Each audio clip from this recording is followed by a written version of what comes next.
Welcome to the Know Your Legacy podcast. I'm your host, Vipul Basania, and today's guest is Patrice Washington.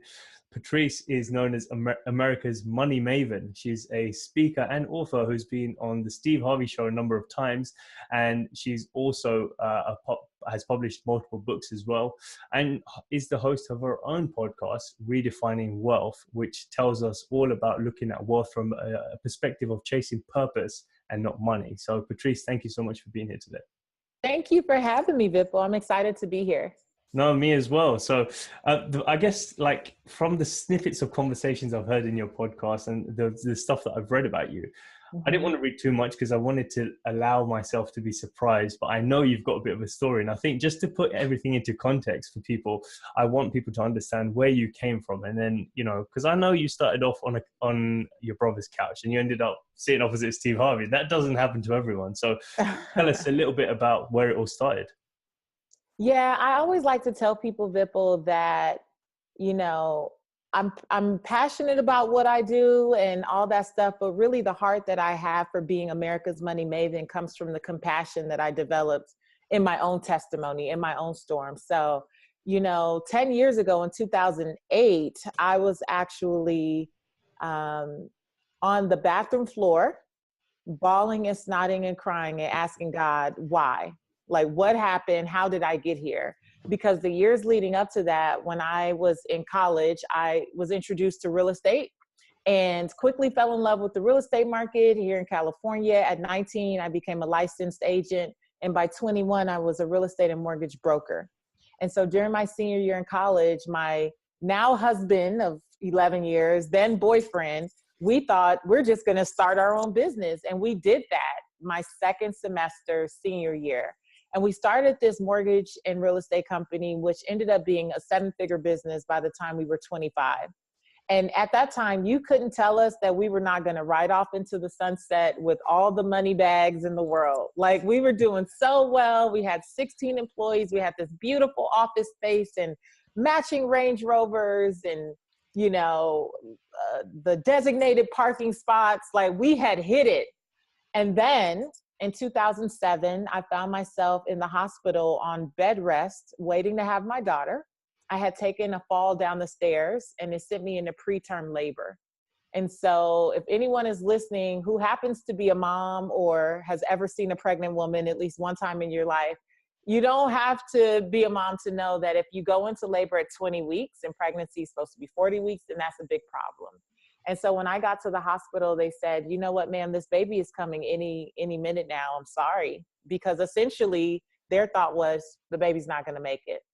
And so I was in the hospital. My daughter actually held on. They gave me a few steroid shots and all these things. She held on a few days. And then before I knew it, I was in there for 5 weeks. And that was when I was laying on bed rest, could not get out of bed. It was tilted back, trying to keep her in as long as possible. And I'm watching the news, Vipul, and every day they're talking about the banks here shutting down left and right, left and right. And then I had my team members who were calling me in the hospital, freaking out. What am I going to do about this deal? This deal is not closing. My clients lost their deposit on this house, or the escrow fell apart, and everyone was used to me being the fixer. And here I am on bed rest. I can't fix myself, so I definitely couldn't help fix them. And finally, one day I was so, I guess, stressed out about it. My doctor came in.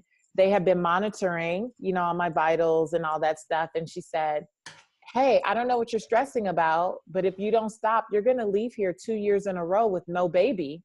Because the year before I had a baby in the same hospital, but he died after 5 hours in my arms. I was on the same floor, same hospital. And I made a decision in that moment that I would have to surrender, that I would just have to like, let it go and stop trying to, you know, control all these forces outside of this space and time that I was in. The only thing that I was responsible for was trying to get that baby here healthy and strong and keep her in as long as possible. And that was around 25 weeks or so pregnant. And I actually had the maintenance people come in and take the TV off the wall. I didn't even want to be tempted to watch the news and to freak out. And they took the TV off the wall, and I spent the next several weeks journaling and singing praise and worship music and having friends and family visit and tell me funny stories and just not talk to me about what was going on outside of those walls. And my daughter was born at 30 weeks. She was healthy. She didn't have to stay in the NICU too long, only like 3 weeks. And, you know, I left there with a healthy baby, but I also left with almost $400,000 in medical debt because of my 10, 11 weeks plus her 3 weeks. And the market that I had gone into the hospital, the real estate market that I knew when I went in was not the same.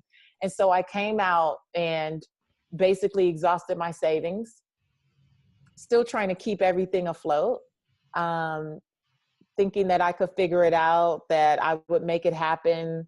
You know, I don't know if you know people who are the smartest in your circle, so you literally think that you can make it happen, not paying attention that there's a like crisis going on out here, but I can direct my path.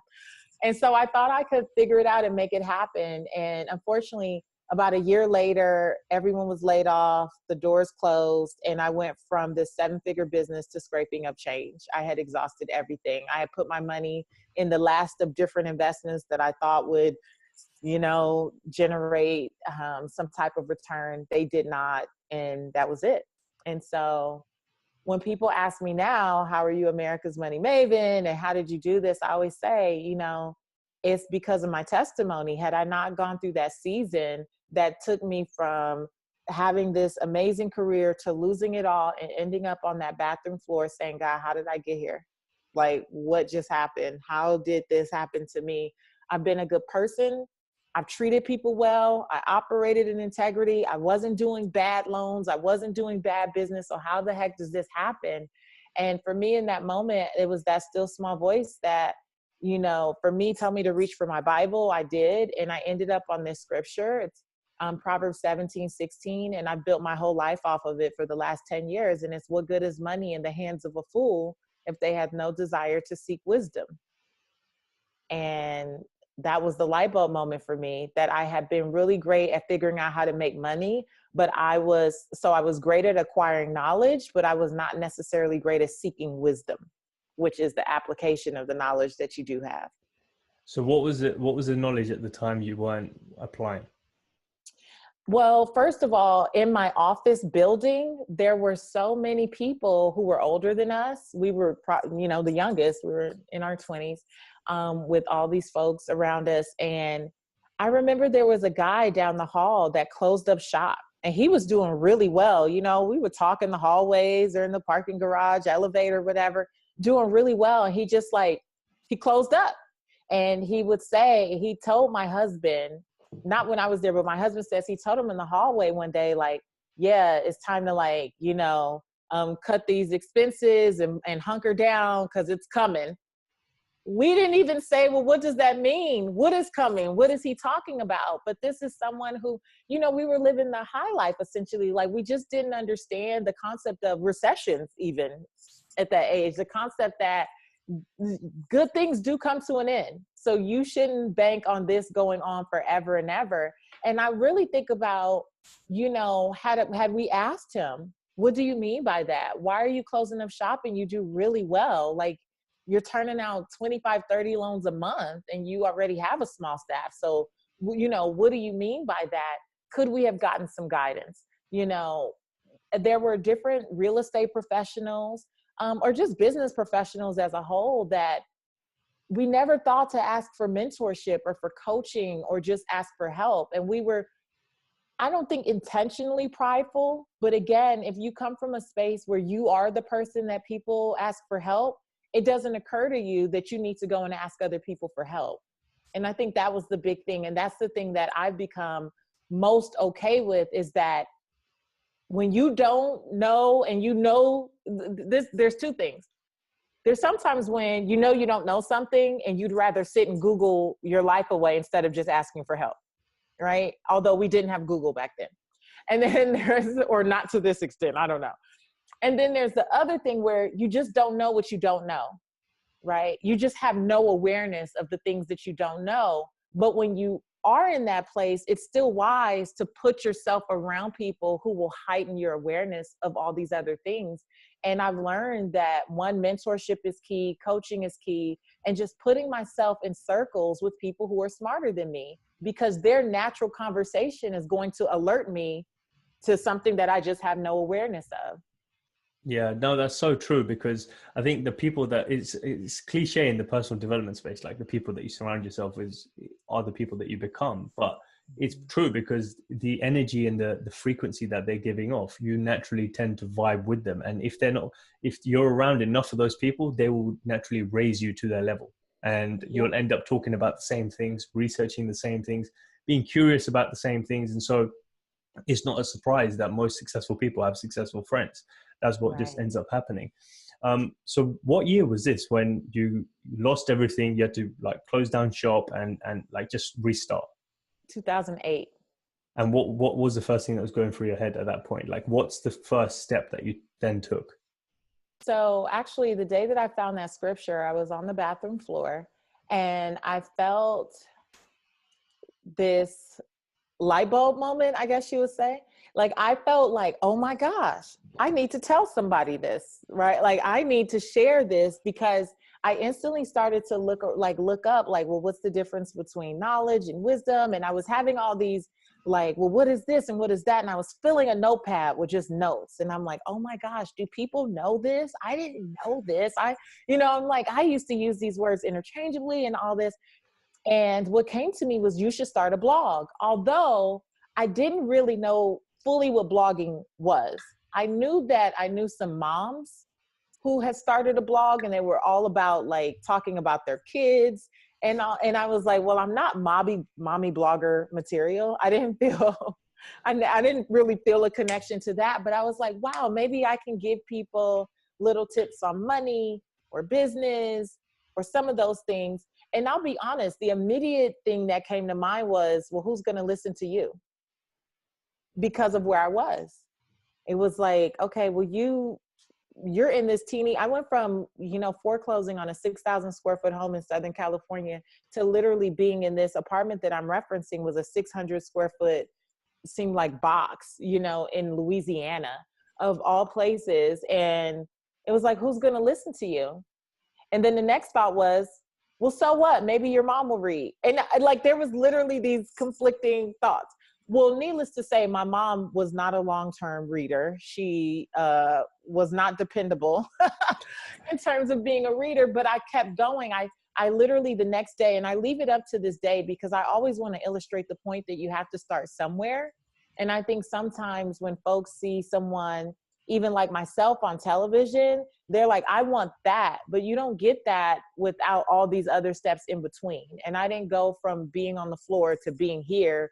There were a series of steps that I took, not even intentionally trying to get to, the things that I've done now. It was just about wanting to help other people. Like, as I was in this space, I was like, wow, if I could just kind of build a community where there's other people. And when I say community, I was like, if I find 5-7 people who also have gone through something like this and they want to rebuild, we could do this together. And so I started a free blogspot.com that next morning. And I would do a post every week. And after a couple months, when I realized my mom wasn't reading, my sister wasn't reading, I wasn't even sure if my husband was really reading, I was like, okay, no one's paying attention. What am I doing? What am I thinking? And I didn't post for about 3 weeks or so. And a man sent me an email. Now, this is how lame I was. I did not even understand Google Analytics or how to read the back end or how to check the views or page read. I didn't understand any of that. I just knew how to post. And a man sends me a message out of the blue and says, hey, I hope you're okay. I regularly enjoy your blog and you haven't posted. And my first thought was like, who is this man? Where did he come from? How does he know me? Like, I had no idea. And that man saved my career. Because of him, there is America's Money Maven. And I tell that story often, and I hope that one day he'll reach out to me and say, hey, I was the person, because, it's many email addresses ago. But I'm like, had he not said, basically, your work is helping me, I may have given up right there. And because of my mom or my husband not reading as much as I would like them to, right? And then I was like trying to figure out, well, I didn't even know he was watching. And so going in the background and looking at the Google Analytics and all that stuff, I realized that there was a market for it. People were actually listening. They weren't commenting, so I didn't know, but they were actually reading.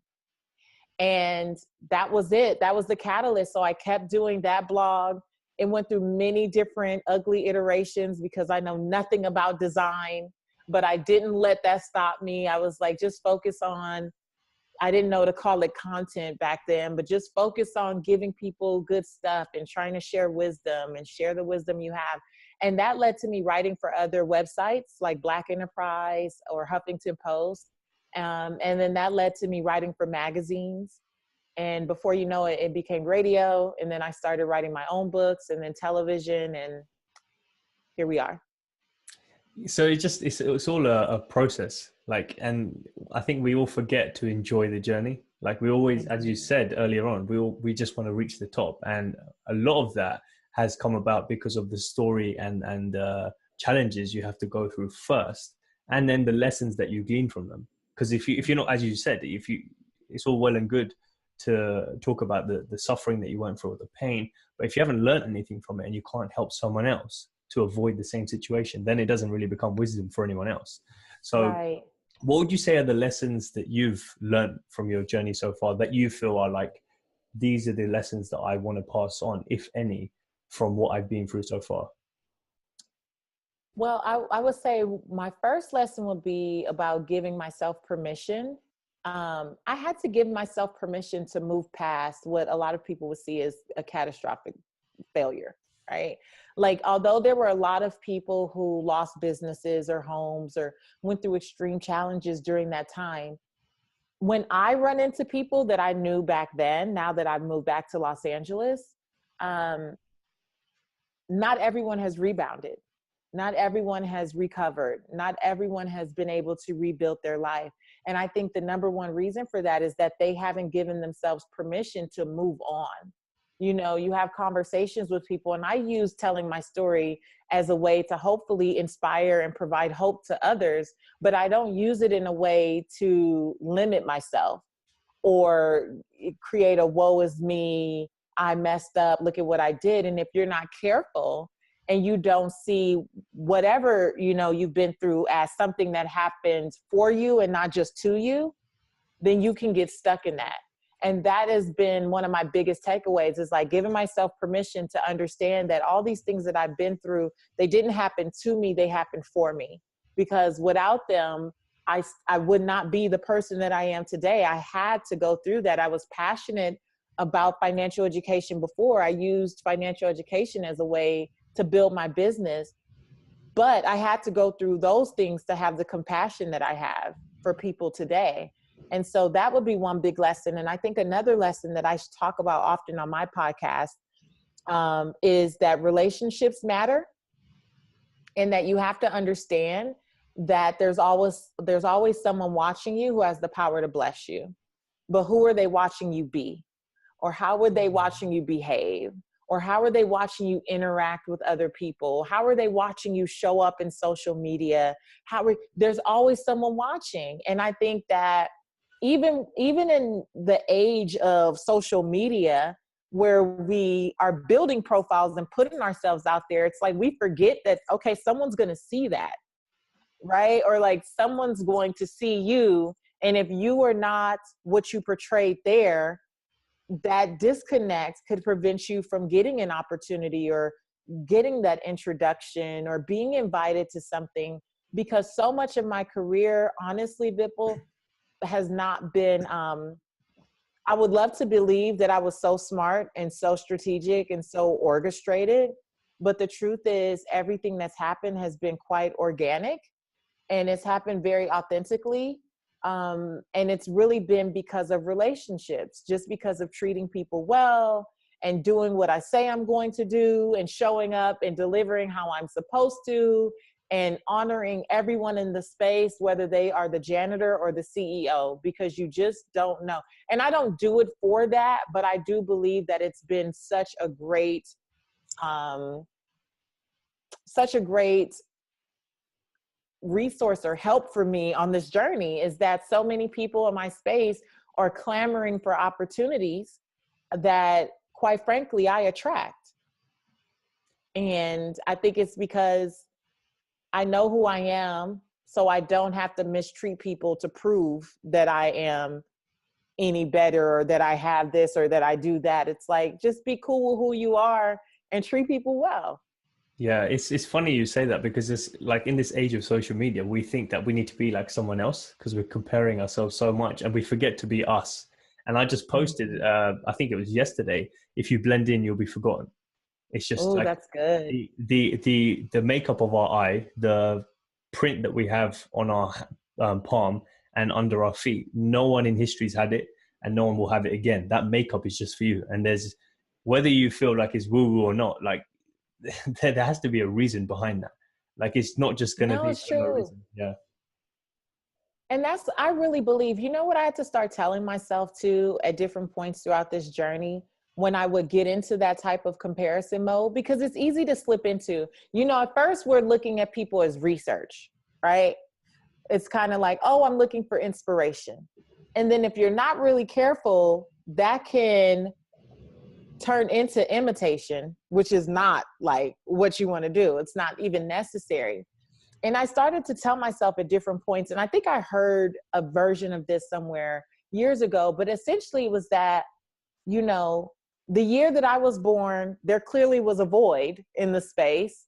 And I was born to come and fill that void, right? Like, I was not born to fill the void to look like somebody else's version. They were born to fill a void, and I was born to fill a void. And I love looking at, you know, you go to the grocery store, on any aisle, there are different brands, there are different variations of the same freaking product. And we get so caught up in like, oh, but so-and-so does it this way, or so-and-so's already out there, or this already exists. But until you do it in your way, what does that matter? Because there are certain things that I walk right by. They don't appeal to me. I'm not attracted to them. They can be amazing to other people, and it just doesn't resonate with me, right? And then there's certain things where I beeline for it. I'm glued to it. Even if it's not the best, it just, for whatever reason, it speaks to me, and that's what I want. And that's how I see myself in the marketplace, that I don't have to look like everyone else, because I tried that and it sucked. I tried when I first was building this brand. I was like, oh my gosh, if you want to be a finance person, you need to show up in your navy blue suit or your black suit and your stockings, your tights or whatever, and your nice pumps. And, you know, you have to look a certain way and wear pearls and all this stuff. And I was still myself. I was good, but I wasn't as good as I could be if I was free to just be all of me. And when I ditched that, I remember going on Facebook, Vipul, in like 2011, I think, and gave away all of my suits. I was like, if you can make it to this area of Georgia and meet me in the McDonald's/Starbucks parking lot, I will give you these 12 suits. And they were like brown and navy blue and black and all of that. And that was me taking a stand and saying, I do not have to look like everyone else to be accepted in this space. There is a market for me to be myself, to wear my long hair, not in a bun, to wear big earrings or a bright colored dress with no stockings, heaven forbid. Like, and then there's a market. There are women who would be attracted to my message. And when I gave that up, trying to be like everyone else and blending in with everyone else, like, the world opened up to me. I think life becomes so much easier when you're living in your truth. And that's exactly what it sounds like you ended up doing. You had the courage to do that. And I guess the selling of your suits were just like, I'm going to get rid of the old me. Like, I'm shedding that skin. That's not me. That's the old Patrice. She's dead. And now the real me is here. I didn't even want to leave space to go back to it, because that's what, you know, fear will do, right? Like, if one person said something to me in my bright color, I might have retreated back and said, oh my gosh, what am I thinking? Let me go back and get in my suit box, right? Let me go and pull out that stuff. And I gave those suits away because I literally did not want the option of turning back. And I was like, you know what? No matter what the feedback is, I'm prepared to move forward. Because if that feedback is that you don't receive this message from me, that's fine. I'm just not the messenger for you. So go find the messenger. I don't care who gives you the message, as long as you experience some type of win or change in your life. So if I'm not the right messenger, cool. But this is the package that this message comes in, and either you take it or leave it. Yeah, definitely. No, I love it. I love it. So this gives me a good segue to go into your, I guess, motto of chase purpose, not money. And most, like, let's speak to those who are trying to build up their finance or trying to build some sort of wealth or empire for themselves. And then they're not just quite there yet. They're still trying to find answers and figure out how they need to do it. What do you say to them? Like, how do you break it down for them? Because they're like, look, Patrice, I don't have money. I forget purpose. Like, I need money. You know, I hear that a lot. And I'll give you a great example. When I had just come off my brother's couch, and we got our first apartment in Atlanta, I started to, while I was on my brother's couch, I started volunteering for some financial education nonprofits. I was like, you know, I don't know if people get paid to do what I'm thinking in my head, but at the minimum, let me put myself in those circles, in those spaces. So I reached out to organizations. 3 of them got back to me. I started volunteering at 2. And then with one of them, I wasn't unemployed. So I was like a hardcore volunteer. Like any email that came out, I was like, I'll do it. I'll do it. I'll do it.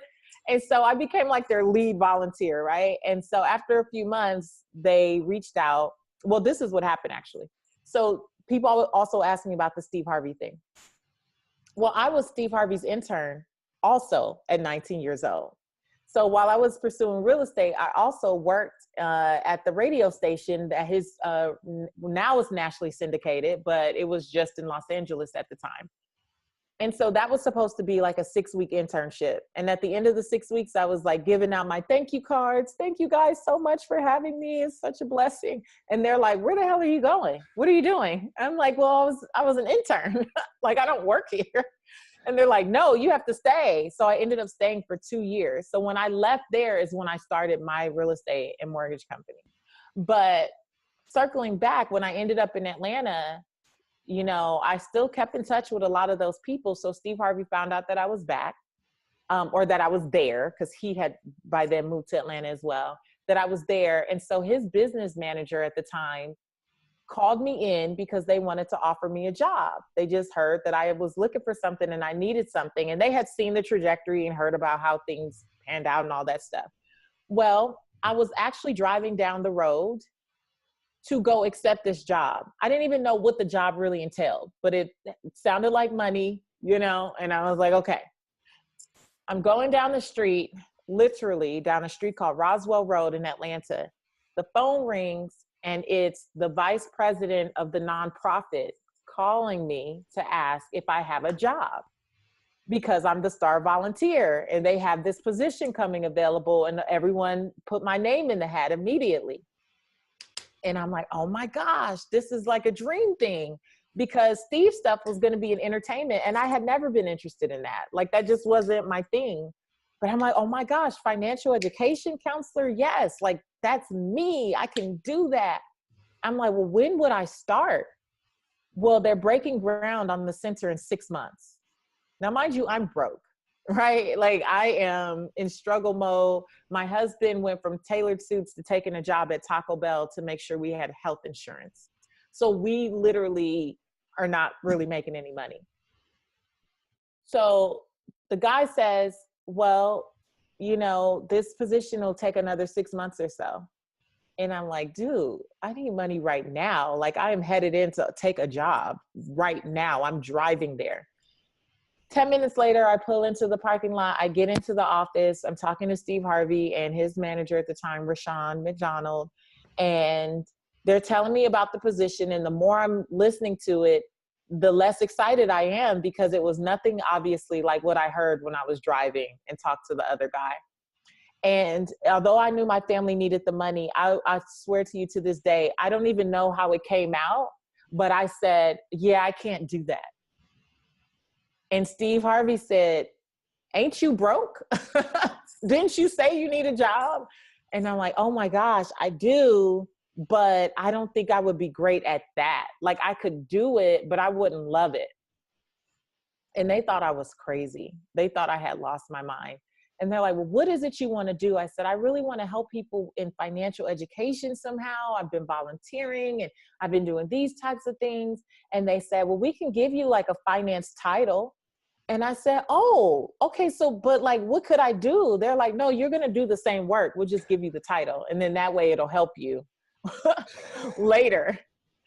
And, you know, everything in me wanted to say, yes, I'm serious. But there was that one part that was like, no, I don't want to say yes and get stuck here and then become complacent because I'm getting a little check, or like the thought of that made me nauseous. I was like, I just can't do that. And I said, you know what? I can't do it. But you know who'd be great is my husband, because before my husband and I started our business, he worked in entertainment in LA. I said, he would be great. Do you want to talk to him? And they talked it over for a second. They said, okay, he could come in on Monday. I'm like, it was a Wednesday afternoon. I'll never forget. I said, oh my gosh, you want to interview him on Monday? They said, no, he can just start. And that was off the strength of the relationship that I started at 19 years old, right? And so my husband took the job, and then that was in 2010. And for the next 7 years, he would go on to become the president of Steve Harvey World Group. He just transitioned and started his own business again this year. But for 7 years, from that one conversation where I did not take the job, but I was able to pass it on. And so we still got the income, but I didn't have to do that work because that wasn't my work.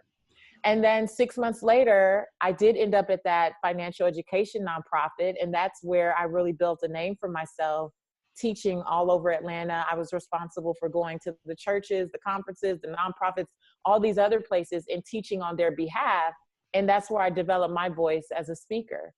And so I say that to say that was not an easy decision. It was actually pretty crazy. But when I look at how things have panned out, had I gone just for the money, I don't know that I would be here today, right? Or I don't know that I would have gotten here the way that I did, with the path that I did. And so, you know, to me, it's about doing the work you love, because here's the thing with finances, the financial expert part of me and the financial psychology piece of me knows that when we are unfulfilled in the work that we do day in and day out, it still keeps us from really establishing our priorities with our finances. And so even if we start to make more money, we end up in this cycle of still never being fulfilled. And then it's still always the chase for more and more and more and more money, but then you're still never really, truly happy. And so when I say chase purpose, not money, it's not because I don't think you have bills. I know you have bills. I know you have responsibilities. I know you have things that need to get done. But my request of you is that every decision not be made just based on the money. Like that some decisions you actually take a step back and go, does this really, you know, help me get to who I believe I'm supposed to be in this world? Because you get one life. And the thought of just holding on to something only for the money, but you're truly unsatisfied or dissatisfied or whatever, like you're truly just not living up to your fullest potential, that's sad.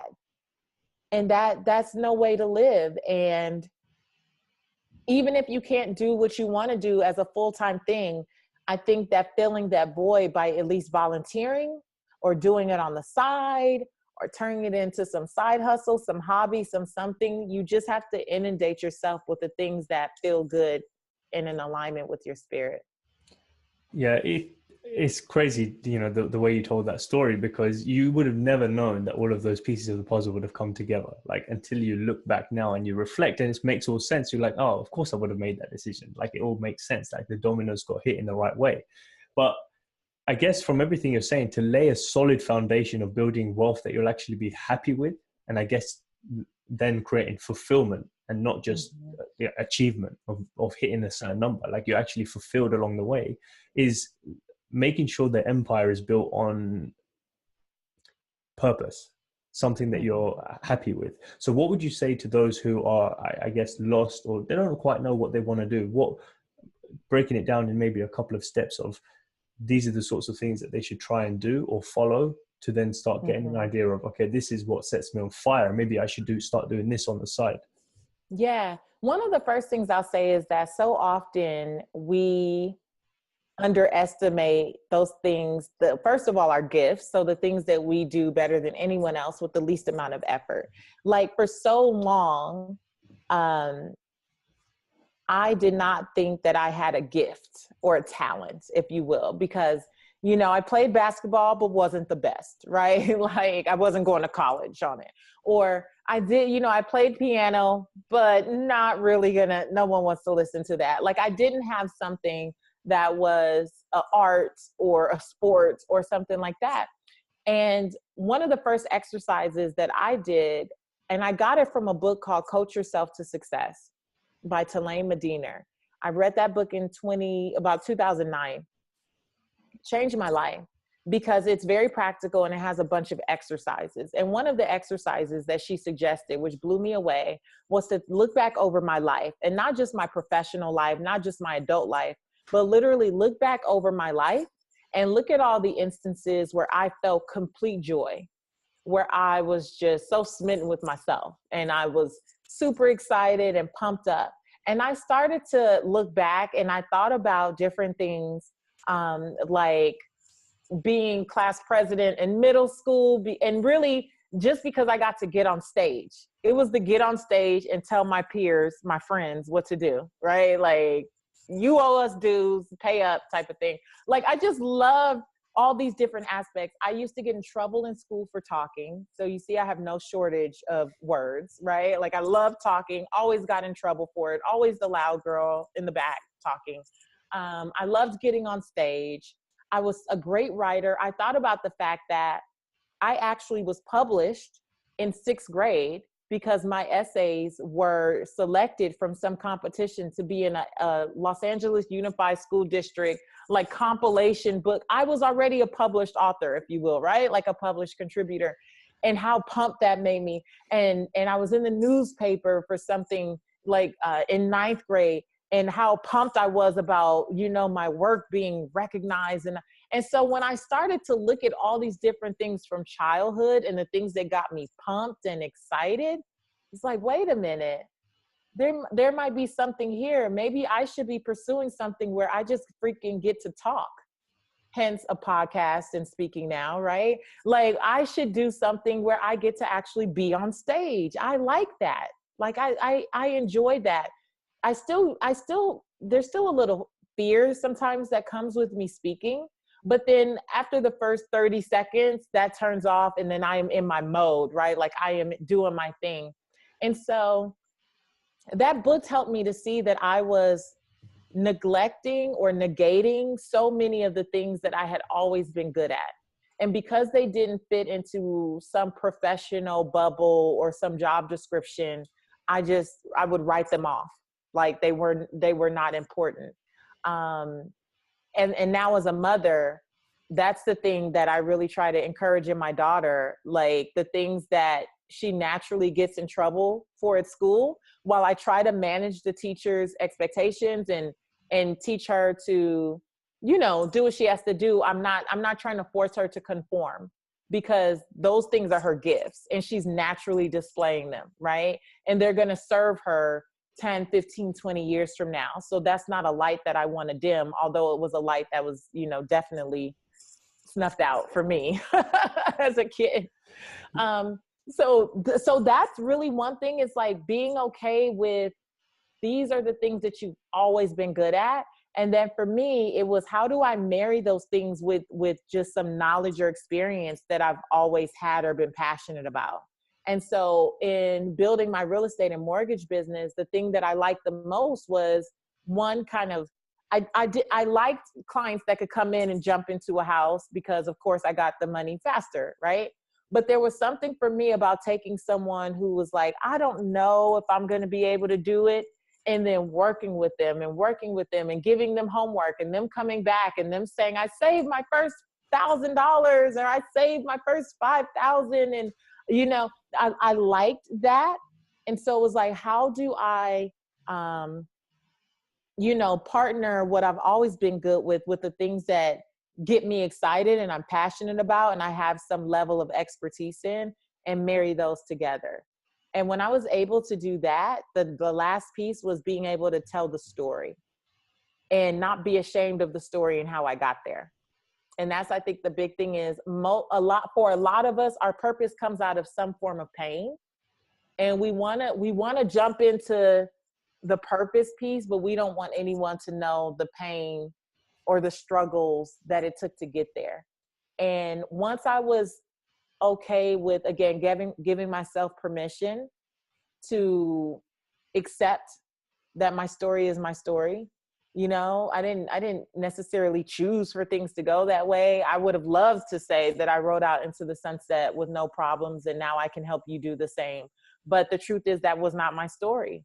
But despite what anyone may think of the story, it is what it is. And without it, I wouldn't be here. And so once I became comfortable with sharing my truth, in addition to those other pieces and accepting those pieces for what they were, I feel like so many things started to click and come together.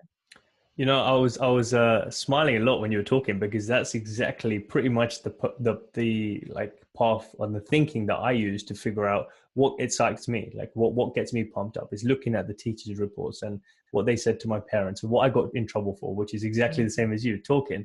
And I guess as you were talking, I was thinking, well, purpose is hidden in problems. That's what it is, our personal problems. And if we take the time to break them down, then we'll realize actually there's a lesson to be learned here. And if I take that away and put all of the pieces of the puzzle together, then I'll have a clearer picture of what it is that gets me pumped up. And yeah, it makes a lot of sense. So I hope people are taking notes and listen back to this. And before we get into the final few questions, I just wanted to ask you, what does wealth mean to you?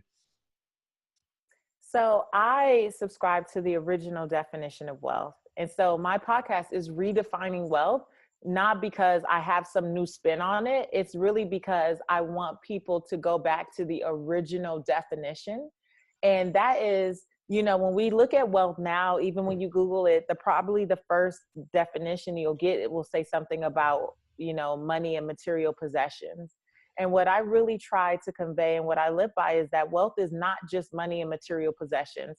I like money. I enjoy making money. I enjoy the possessions that I have. Wonderful. But what I've learned is that wealth is truly about well-being. And the original 12th century definition is the condition of well-being. And I found for myself, because I discovered that years ago. And so as I've rebuilt my life and my business and all that stuff, and people say, well, how did you do it? Right?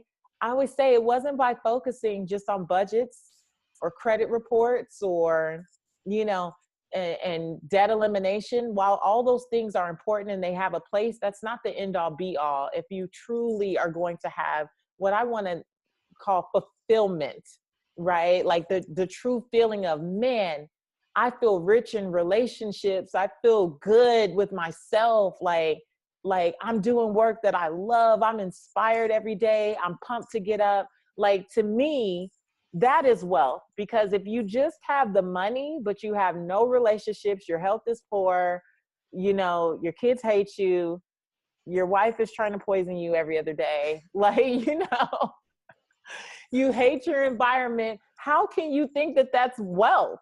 You have money, you don't have wealth.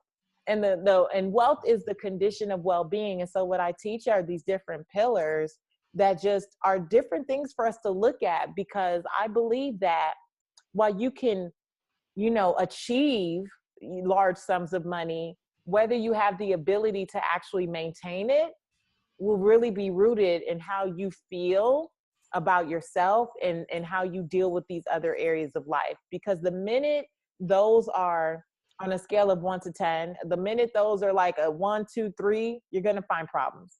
Like if your relationships are not in order, Vipul, a lot of people use money to buy affection. They use money to buy love. They are, you know, they're always giving gifts. You know, I tell people all the time when I would work one-on-one with people with coaching, I'm like, you don't have a money problem, you have a people problem. Because what I'm seeing here is that you loaned money to this person, you loaned money to that person, you gave, you know, you went to eat. Why is the bill $700? Clearly you weren't by yourself. So why did you feel the need to treat everyone? It's no one's birthday, it's no special occasion, but you're here trying to, you know, fill the void and impress everyone. What is that about? And so that's what I really share from, is like, how do you really impact those other areas of life that you don't realize are truly impacting your finances in the long run? Yeah, so it's looking at more than just the money in the bank. You got to look at the decisions as a whole in your life. So no, Yeah. that makes a lot of sense. So I mean, just getting into the final few questions then, with everything you've gone through now and the whole journey you've been on, is there anything different you'd tell the 18-year-old Patrice? Oh, the 18-year-old Patrice. Is there anything different? Let's see. I think one thing that I would tell myself, if I could go back 20 years, would be to trust yourself more. Trust yourself more. There have been a lot of things in my life, in my business, where I didn't accept like my own validation, right? Like I didn't validate my own ideas. So I was looking for acceptance or approval or validation or affirmation from other people. Hence, when I said I stopped my blog because my mom and my husband weren't reading. So I was like, even though in my heart, I was like, man, this is really cool. Like I could be onto something. I wonder what I could do with this, because they didn't read immediately. I was willing to give it up that quickly. And so, when I think about my life and how many different instances up until just like the last few years where I was on the cusp of something, and because I didn't trust myself, I let it go. And then I saw someone else do it and I'm like, no. And I know people can relate to that. You're like, no, that's my idea. That's my invention. That's what I was going to do. But you didn't trust yourself, and someone else just took it and ran with it. And so that would be my big thing, is like, no matter what it is, personally or professionally, trust yourself. Yeah, that's a big piece of advice, and so many people fall down with it because they feel like they need to get validation from someone else, when really and truly everyone's looking for that validation for themselves from someone else. So you're just going around in a Right. circle. It doesn't make That's true. sense. That's um, true. but yeah, so if there's anything that you could write, like one statement that you could write down that would go in a time capsule that generations from now would read, what would that one statement be? Chase purpose, not money. I love it. It That's it. sums I up would this whole stick to it. conversation. Yeah. And with everything that you've learned, you come up to the end of your life, whatever age that might be. What's the legacy you hope to leave behind by then? The legacy that I hope, it's funny, I've been thinking about that since I was in like third grade. I saw a funeral procession go by. I was with my mom, and I remember seeing a funeral procession go by. And when that would happen back in the day, it's a lot of cars and stuff and the motorcycle cops. And so my mom would just turn the car off, I guess to save on gas or whatever. She'd turn it off. And I remember her turning the car off. And by the time I kind of looked up, she turned it back on, because only like 10 cars maybe were in this like little funeral thing. And I was like, it bothered me. I was like 9 or 10 years old. It bothered the heck out of me. Like, I was like, where are all the people? Like, where are all the people? And so later on that night, it still bothered me. I asked my mom, why were there not more people in that funeral line that went by? And she was like, maybe nobody, maybe that's all the friends and family they had. And I was torn by that. And my mom still tells this story. And I told her, I said, oh no, I want a lot of people at my funeral. I want people to have to turn their car off turn it off for an hour. I don't care. Like, I want to live a life that is a blessing to so many people that when I die, they are willing to take a day off work to come see about me. Like, they are willing to show up and attend and do whatever it takes just to come pay respect to what I've deposited in their life. And so when I come to that last day, like, all I want to do is be able to look back and know that I impacted more people than just my family, like more people than just my immediate circle. I want people who I may never meet in person. I may never see them eyeball to eyeball. I may never hug them, but I want them to literally, and I say this with all sincerity, I want tears. I want them to be like, oh my gosh, she did XYZ for me, whether I ever met them or not. And so that's what I live my life with the mission to do, is like, how do I continue to grow? There's no destination for me. I don't have a final destination. Like, I am on a journey to continuously figure out how I can improve my own knowledge, especially as it comes to financial psychology or those types of things, so that I can create work that literally changes people's lives for the better. And so that when I'm gone, they go, wow, if it weren't for her, I wouldn't be me. And that's it. That's what I want to know I did. Yeah, it's all about leaving this world a better place than you found it. And I think you've definitely already done that, up to this point in your life. And I wish you nothing but success to continue to do that. So where else can people find your stuff if they want to follow you and see what your journey's about, your books, resources, whatever it might be? Yeah. Well, you can definitely check me out at patricewashington.com. There you'll find out about all things Patrice. Check out the Redefining Wealth podcast. That is my baby. It comes out weekly, every Thursday in the US. I don't know how that translates everywhere else, but it comes out every Thursday. And also on Instagram, I'm pretty active. Seek Wisdom PCW. Seek Wisdom PCW. And tell me that you heard me on Know Your Legacy podcast, so I can give Vipul the high five and the thumbs up in social media. But Vipul, I have to say, I love what you're doing as well.